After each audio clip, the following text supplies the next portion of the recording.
everyone, welcome back to my YouTube channel.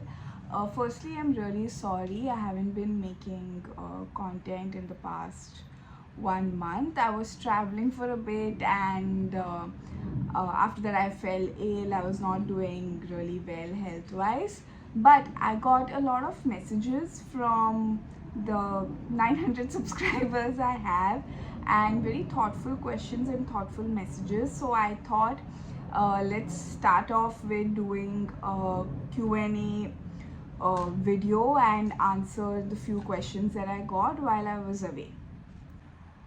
So the first question is from Prajyot Mishra.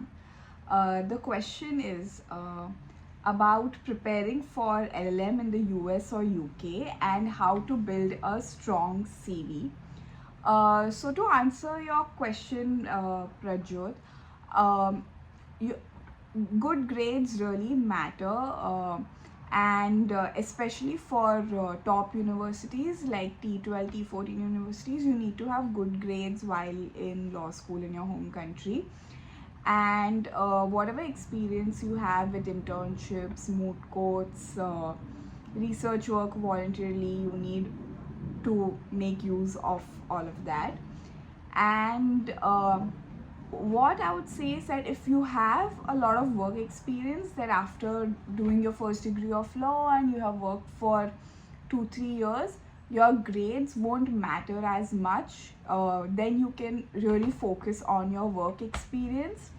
But if you have no work experience and you directly want to go from law school in your home country to for the LLM program, then your grades and everything, your academics, everything that you've done in your law school becomes really important. One thing I would like to add is that work on your research and writing skills. Schools really value that. And for US programs, you'll have to take TOEFL or IELTS. There are many universities that waive off TOEFL or IELTS, but it's just better to take one of them.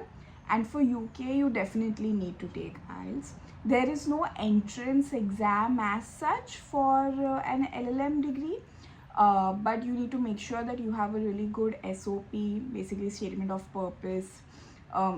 Different places call it differently, and really work on your CV, on your resume, and that's about it. I'll also make a step-by-step video soon about building a competitive LLM profile. Your question gave me that idea right now, so I should do that soon. So the next question is from Gulnar Begum. So Gulnar has asked if you can do YouTube while on F1 visa.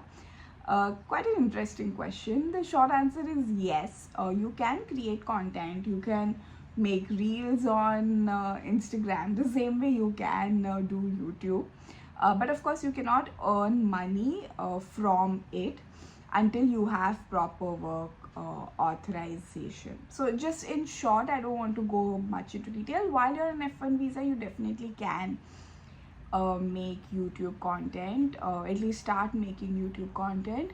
When it comes to once you monetize it, I'm not sure how it works on F1, but if you're starting off on F1, you'll be fine. Now the third question I'm answering is by Shivdas Sarkar. He has asked if I make $200,000 a year and what LLM graduates can expect to earn. So most LLM grads start at $70,000 to $120,000 depending on the job and location.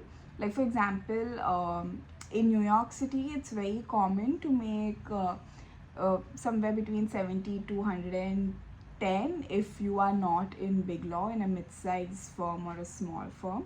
But of course, if you are in a big law or you're in some top corporate role, it can go above $200,000 a year. and those jobs are really difficult to get. It's not impossible, but those are very rare, and it is difficult to crack those big law jobs. um, then boutique firms and in-house roles may pay less, but working in a mid-size or a boutique firm or in an in-house role just offers better work-life balance. So all I would say is earning $200,000 a year is possible, but it's usually not the starting point for international students. So the next question is from Ishal Athar. Uh, Ishal has mentioned that she will be graduating in 2028 and wants to know when to start applying. Wow, you're really young, but so my answer would be that if you're graduating in 2028 and your aim is that you start your LLM in 2028, like you join the batch of 2028, then you really need to start preparing 1 year in advance, so like 2027. So usually in 2027 December, by December you need to fill out all your applications for LLM. So maybe you need to at least start preparing by June, July, or even August 2027. You need to start taking TOEFL, you need to start collecting letters of recommendation, you need to start working on your SOP. So I'm guessing somewhere around 2027 August should be a good time to start preparing if you want to do the LLM right after you graduate. I usually recommend people to get some work experience before they do their LLM, but of course to each their own. There is no hard and fast rule as such, but it's always better to get some work in that way you know what you really want to study, because doing an LLM is a big investment, is a big monetary investment. And it's kind of an investment where you're not sure if you'll get the returns in dollars. You never know if you'll get the job or no. And even if you get a job, there is always the issue of visa. But anyway, to answer your question, if you're graduating in 2028 and you want to start your LLM in 2028, you need to start by August 2027. Now this question is from Target 1923. This person has asked about the top LLM programs. So top really depends on your area of interest and where you want to work after graduation, but I'll just give you like a general list. In the US, top universities for LLM are known to be the T14 universities. It's usually Harvard, Columbia, NYU, Berkeley, Penn, Georgetown. These are known to be the good universities for LLM. In UK, it's Oxford, Cambridge, LSE, and even King's College London is really popular. And it really depends on the kind of program. For example, if you want to study tax, NYU and Georgetown are really good. If you want to study arbitration, NYU is good, Columbia is really good. There are other universities like University of Miami is really good for arbitration, Pepperdine is really good for arbitration. So it really depends on the area of law too. It depends on what you're interested in, but this is the general list of good universities. So the next question on my list is by Spoonfeed, and Spoonfeed has asked about integrating with American law after graduation. I'm not sure what this question means, but as far as I understand, what you can do is you can network with alumni from your university and understand how it works in law firms and companies here as a lawyer. Also, you can interact with your professors and understand how how you can be a better lawyer in US. Also, of course, you have to take the bar exam, so make sure that the courses you take meet the eligibility requirements as per the New York bar. And if you're taking California bar. Of course, you don't have to do the LLM. But I'll just speak 1 minute about integrating in general in US with respect to American law. What I have learned is that it takes time. I worked in India for about 2 years, and I moved here, and I studied for a year, took the bar exam, cleared it. Um, there are a lot of transferable skills. For example, your aptitude in research and how good you are at writing. Even then, there are certain skills that you need to learn here once you come. I'll just give you one example. I was doing litigation in Mumbai, and I was part of a litigation and arbitration team. But in Mumbai, there is a senior counsel and law firm, the solicitor barrister division. So a lot of our big cases, we used to usually hire outside counsel to argue for us, and I would do all the paperwork, but I used to not be the one arguing those cases or other such things. Though I would know the case really well, I would be very thorough. In the US, what I learned was that if you start going to court and argue motions as soon as you become attorney, at least that has been my experience. Maybe it's different for other people, but there is no outside counsel, or there is no senior counsel, junior counsel who's going to help you out unless it's an appeal. Many times firms outsource appeals, but other than that, you need to do all of it. You need to draft motions, and you also need to go argue it yourself. You cannot depend on somebody else. So that was really interesting. So to integrate into that was a little different for me. I hope I answered your question as far as I understood what it meant. But yes. Now, next question is from Young and Awakened. Young and Awakened has asked me about doing an LLM in intellectual property law and transitioning from F1 visa. So IP is a great specialization, and it's only booming. It's growing and it's in demand. I've heard UC Berkeley is really good for studying IP.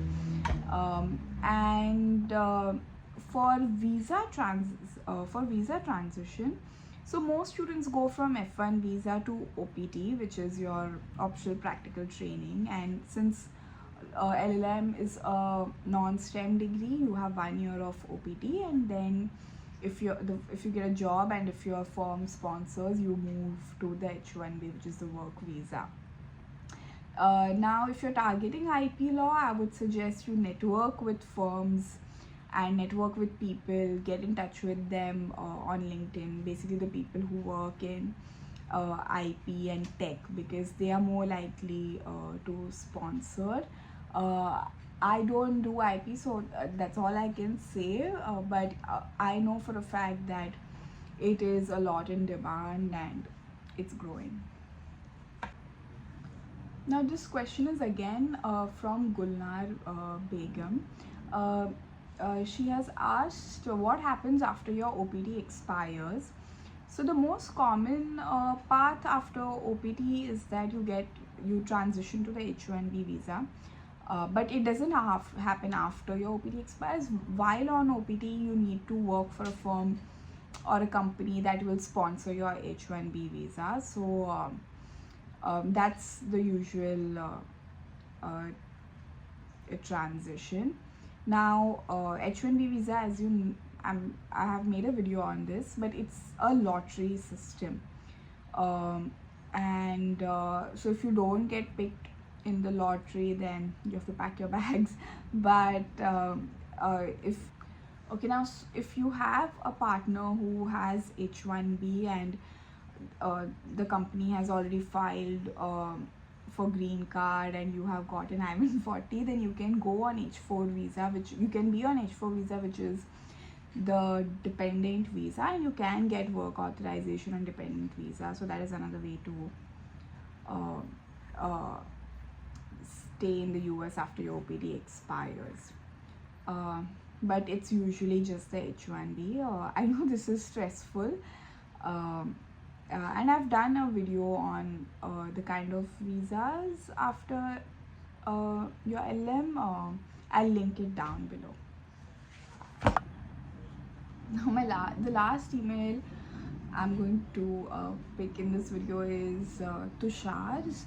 Tushar has written that he has sent me an email from about LLM career options, and I'm so sorry. I know I've received quite a few emails and I haven't been able to answer them, is because, like I said earlier in the video, I haven't been doing very well health wise, and I was traveling too, but I'll try to get to it as soon as possible.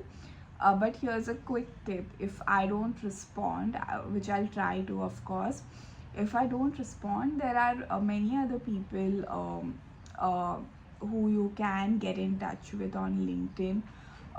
People are really helpful, and it's just about asking.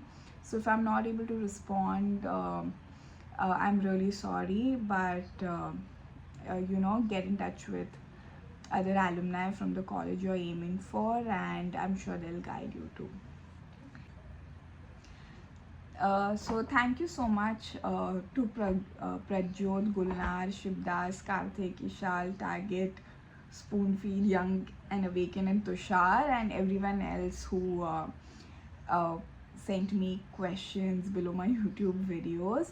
If I didn't get to your question today, don't worry, I'll do one more Q&A and I'll try to respond to all your emails and messages as soon as possible. If you find this video helpful, please don't forget to like, share and subscribe. Thank you. Bye.